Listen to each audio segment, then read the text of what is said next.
And last but not least, let me just keep talking about some great TV, boys. So Okay. let me talk about the first two episodes of Atlanta season 4, final season. If you told me right after the end of season 3 that we were going to get the season this year, I'd be like, what? Time, yeah. And You yet drop when it, they man. make Drop that it, man. announcement, I was like, what? Yeah. So yeah, here we are, right?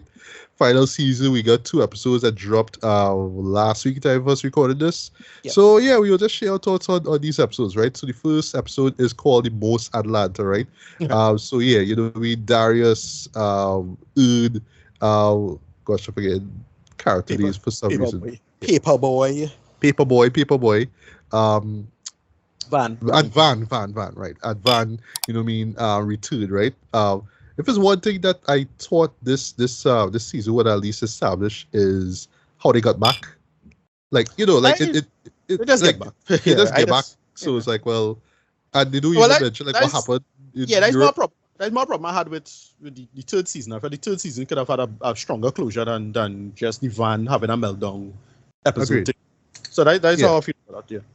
Right. And essentially what this like I would say with this particular episode we go back into the weird world that is Atlanta. Because yeah, our 3 leads, that is, Darius, Earn and Van, sorry, and Paperboy, they just go through they just like these weird scenarios. It takes place over the course of a day, right?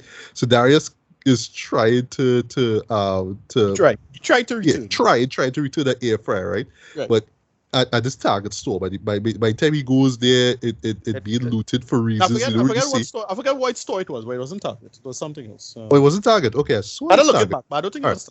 I don't remember it being Target. Well, yeah. But Right. And this particular employee who is wheelchair bound, kind of sees him as a threat, and she just keeps following him. That's all Right. we So see. that's based on a real story. Why am I that's not surprised? That's based on a true story. So okay, I'll tell you when it was. Like around the time the George Floyd stuff was heating up, it had a woman who was in a wheelchair trying to stab black people. Like it was a thing. Are you serious? Yeah, it's a real Wow. story. You can look it up. It's a real thing. So it's based on a real thing. Okay, But yeah, okay. they get I into the whole aspect of her just not wanting to give up, and she just didn't listen to him or care. Because she basically straight up say, "I don't care." And that was the whole thing. She just wanted to make sure that air fryer coming back into that store. Like, this dark shit they decide to go with, as it is. Yeah. Right. And well, in terms of a Paperboy, though, Alfred is the name I was trying to remember. Yes, his real name, his government name is Alfred, right? He his thing involves, well, this particular rapper who died, right? Blue Blood, right? Who I swear for life for me sound like Earl Sweatshirt, Right, no, right. Like So I was listening to that man's voice, like that's not Earl Sweatshirt, right? It is Earl Sweatshirt, right? He did new music for Atlanta. You are correct. I knew it. It is Earl Sweatshirt, but it's supposed to be. But I understand it as it's supposed to be based on MF Doom. Well, I mean, one of Earl's biggest influences is MF Doom, man. Right. You could tell, like even early on in his career, you could tell he's always inspired by MF Right. Doom, man. Right. Yeah. So the big homage of the episode is MF Doom's death. So, like everything about it. You remember we heard about his death like a month after. Same thing. He had a bunch of like stuff like no one knew his real name, and then when we heard his real name, we're like, what? That is his real name? Like they had a bit to it about that with the wife now. Right, yeah. And pretty much with him, it just involves this scavenger hunt. So he's hearing lyrics off of his songs, and that kind of leads it's basically him on a the scavenger scavenger hunt. hunt / ARG. Yeah. Going through the motions, and they got a type of food. I forget the name of the food. This burger, box burger, or something like that. This way is a Zupai, I think it's Zupai. Zupai. Yes, right. And then it's just all these little references and jokes and what they're going for. And yeah, it's straight up MF Doom. It's straight up. Yes. Referencing himself and his career and whatnot. And yeah, it's had a bunch of homages. It's a straight up homage to MF Doom. It's just great. I thought this was a nice side of the story. And then, agreed. And then, well, lastly, Eun and Van now, they pretty much find themselves at what they call Atlantic Station. That's where they are, right? But like everywhere they walk now, they both run into X's, and it's the point that it's literally like a labyrinth. So they try to find a way out. So everywhere they go, it's a Twilight Zone. Yeah, it's a little Twilight Zone something. Or I don't know if this is a reference. If the reference he was going for, but it's a word called. Okay, so on the internet is about kind of a running urban legend called the back rooms. If you know what that is, that is what it felt like. Like it's a Backrooms reference.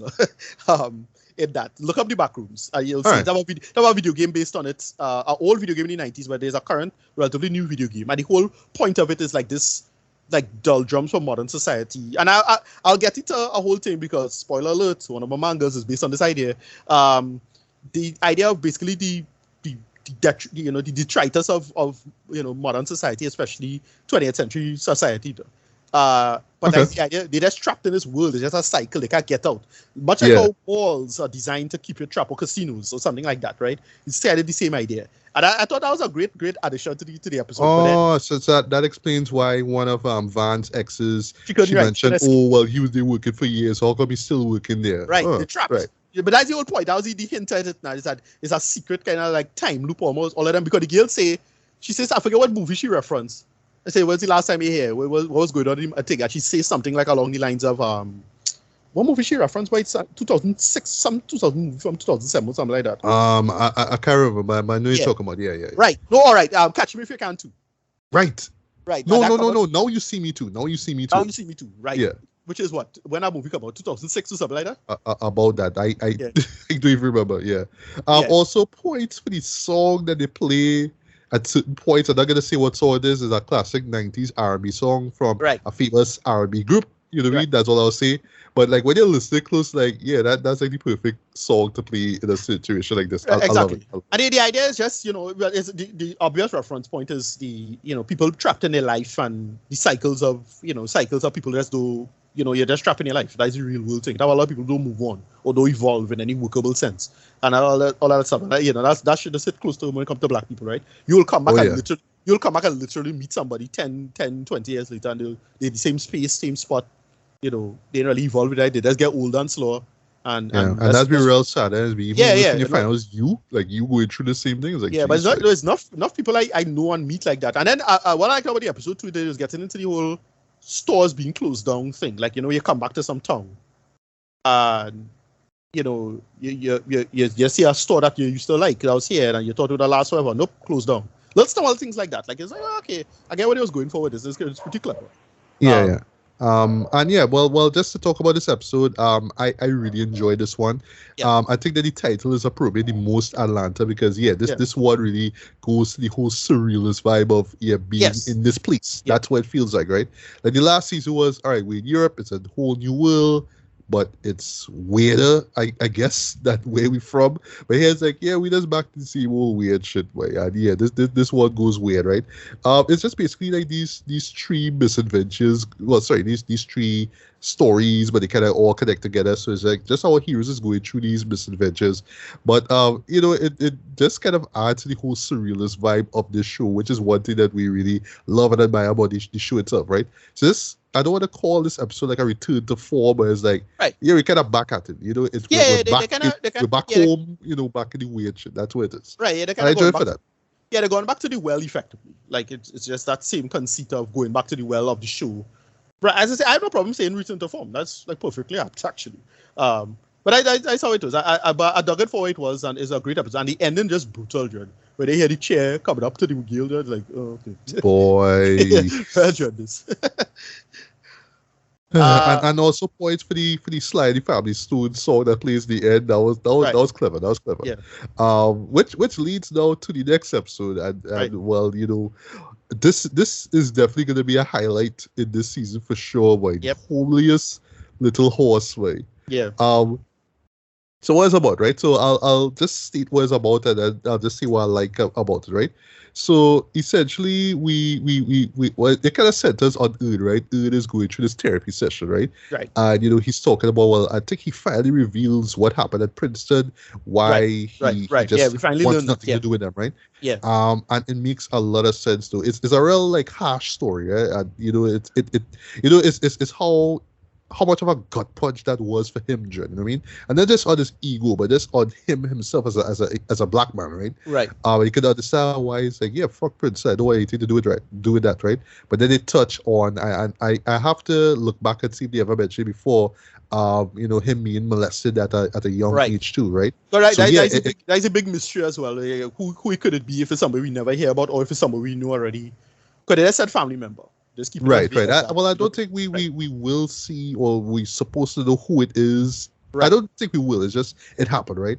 But Right. you can understand why, that would kind of affect, his, just how he views situations like this, right?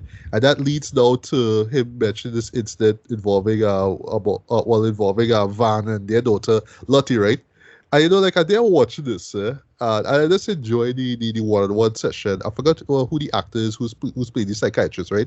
I like the little, the little bits of detail, right? In terms of, in terms of him dealing with a lot of stress, Yeah. feeling, a tightness in chest and all that kind of stuff. I don't want to say that happens to me, but as I always read up, like when you feel stressed or what that happens, especially when you see you feel like a numbness or pain in your arm or your shoulder or whatnot. Yeah, Right. that kind of shit is scary, boy. So I was always try to, like, as soon as I kind of feel the kind of thing, I was just be like, all right, let me just cool off and relax before So I they end up in get that they get position. into that I they love get that. into that yeah they get into that conceit also as the whole people doctors don't listen to black people thing, like they do that, like that's a big thing with medicine in the medical industry. Like, yeah, black people, they just don't listen to black people's pain, and they don't take them seriously, and that's why he have this is his black therapist very sympathetic towards him and so on and so forth, right? Yes. And he's Even right just now again, this what is that? I think it's a floor pillow. right, I yeah, forget those what you small call it. things, yes, yeah, Yeah, right, just a yeah, pillow for him to lie on. I actually handed it to him, right? Near the end, which I thought was nice, right? So right, like you just watch this, you're thinking, all right, it's just developing Ud's character. We just kind of yeah, seeing how he's able to stomach a lot of stressful situations. You understand why, right? So you're thinking, all right, it's okay, right? But they keep cutting back to this story involving with this white woman called Lisa, right?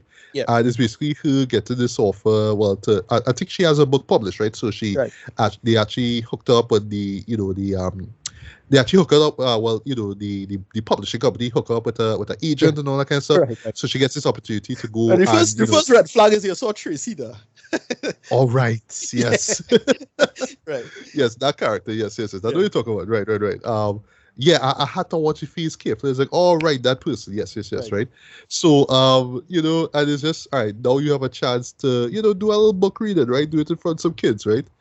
And like how I saw it there, right, and how I see things going forward with the season here, right? So how we were a little critical over the little one-off stories that we got in the second season. right, Sorry, the third season, sorry. I feel like what they're gonna do here is something similar where you get what may appear to be one-off stories, like stuff that have nothing right, to do with Van or Earl or whatever it is, right? But they are connected to these characters in some way, right?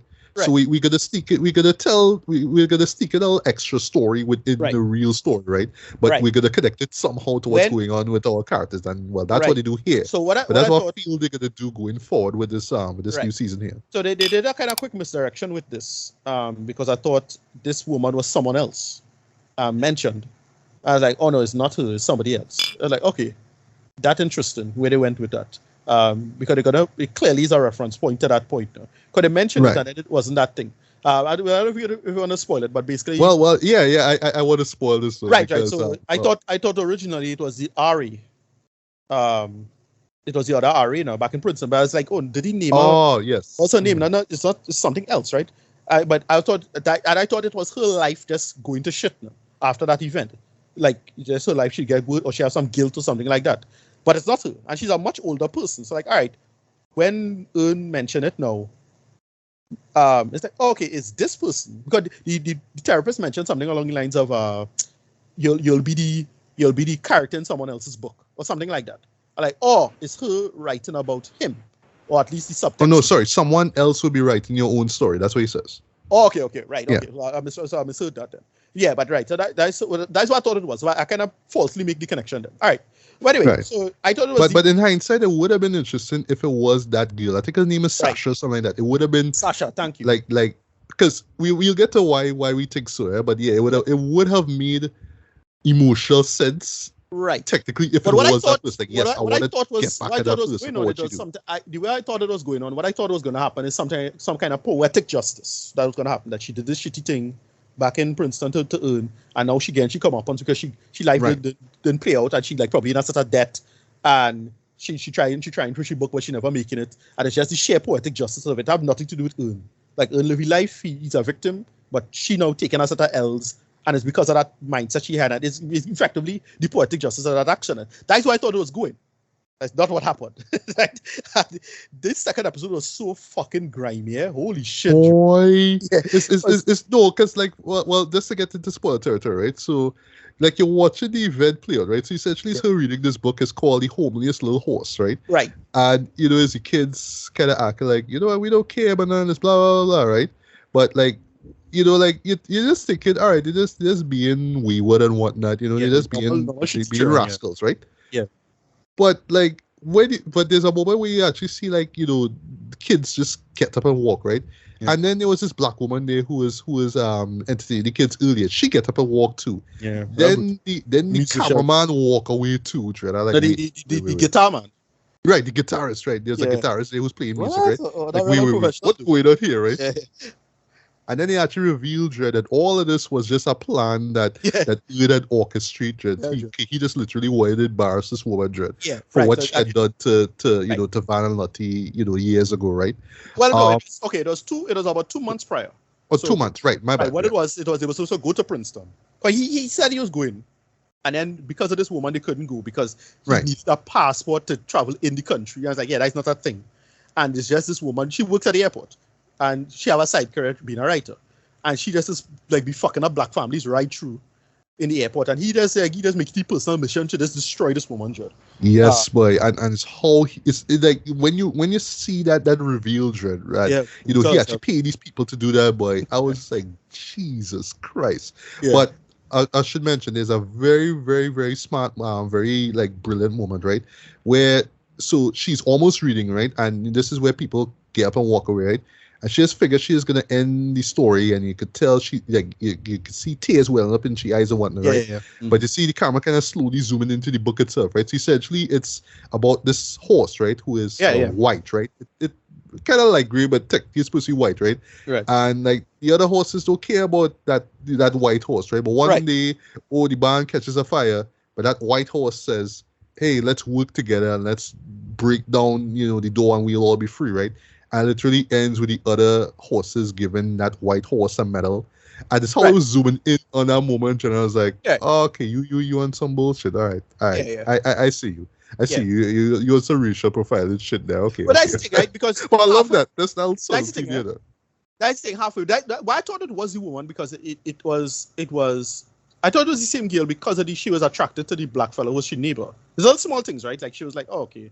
She liked black people, but not really. And you could still be racist and be in the interracial relationships. And I have a whole conceit about that now. Like there's a whole interesting argument. Right. And that's why they played back. But when she now went and like set up this whole thing, seriously, there's some dark shit at the end. Like, what the fuck, because he was like, he just set up this whole thing with this woman and he make it a personal mission because of what happened in Princeton. So it linked. But I felt they could, I don't know, again, we'll see the rest of the season, but I really thought they could have it pay off in a more interesting way. But that is it. She life going through. We don't know what happened to she. We don't know if they're going to follow up in the future. But what they doing, I make the joke, I call it, I was talking to my friend when he was watching the episode. I make the joke to her, is Ern Yeager now, right?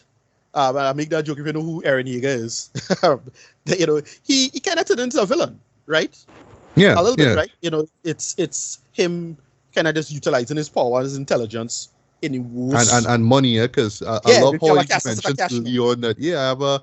I have a nice paying job, Dread. I'm making more money now than before, right? He says that. Right, exactly. Because when he said he was going to therapy, and it's like so much money, Paperboy make him now, and something potentially really dark is coming along the pipeline, and they could do some Walter White shit, right? Emotionally, at least, where he could become like the villain of the story. Like he don't necessarily have to be the protagonist, he's the protagonist, but he's not the hero. And they could totally do that. And he always had these little red flags going throughout the series. Like that, I find the episode I think in season 2, the Oktoberfest episode, I thought that was like a weird one. Like he's like, hey, he's surprisingly petty and petulant for here. And then the season 2 finale. Of course, especially what he tells Paperboy, you know what I mean, but how he basically stuck the gun into the other guy's bag. Paperboy saw it. Paperboy saw him now.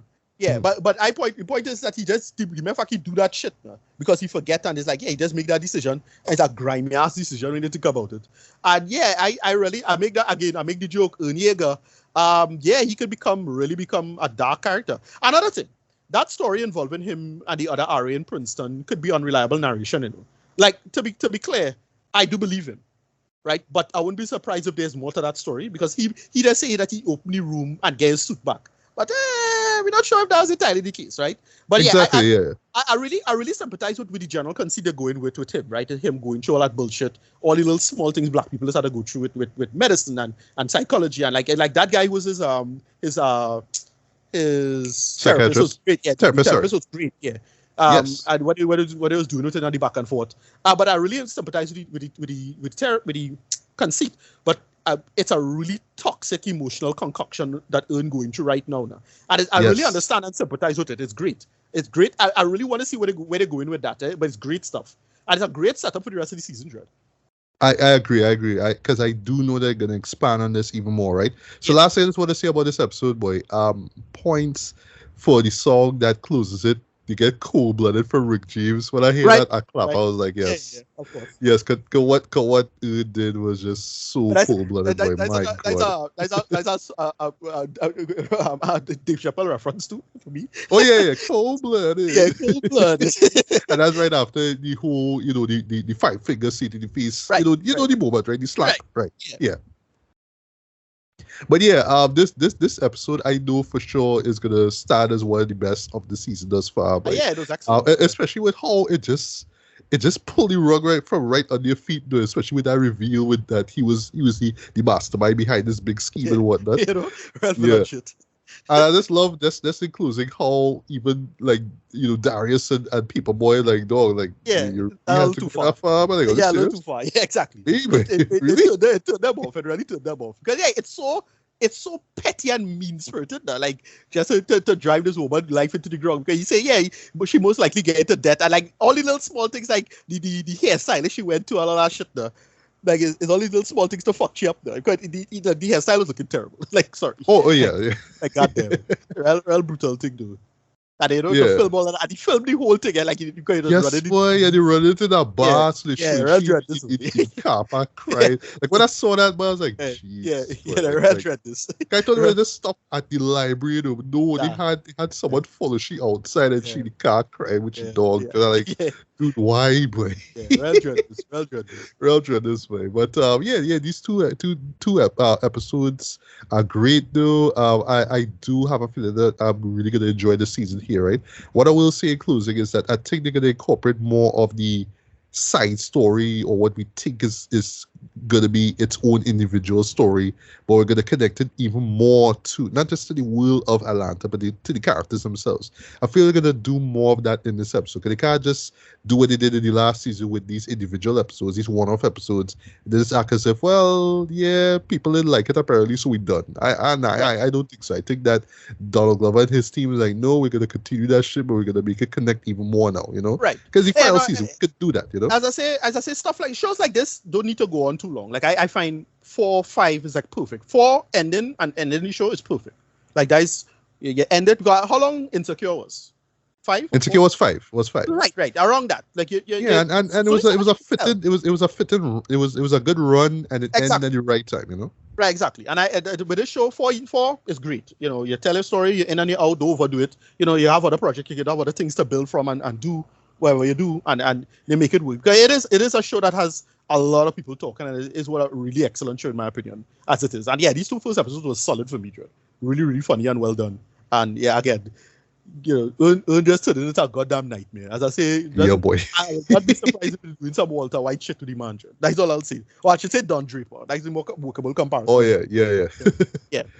Yeah, but we'll see, man. And I have a strong feeling that if they just keep this momentum going, man, I could see this showing up in my best of the year, man. I'll even put season 3 too, despite the issues I had with the narrative and whatnot. I could actually see myself putting 3 and 4 as far as my favorite TV shows of this year, man.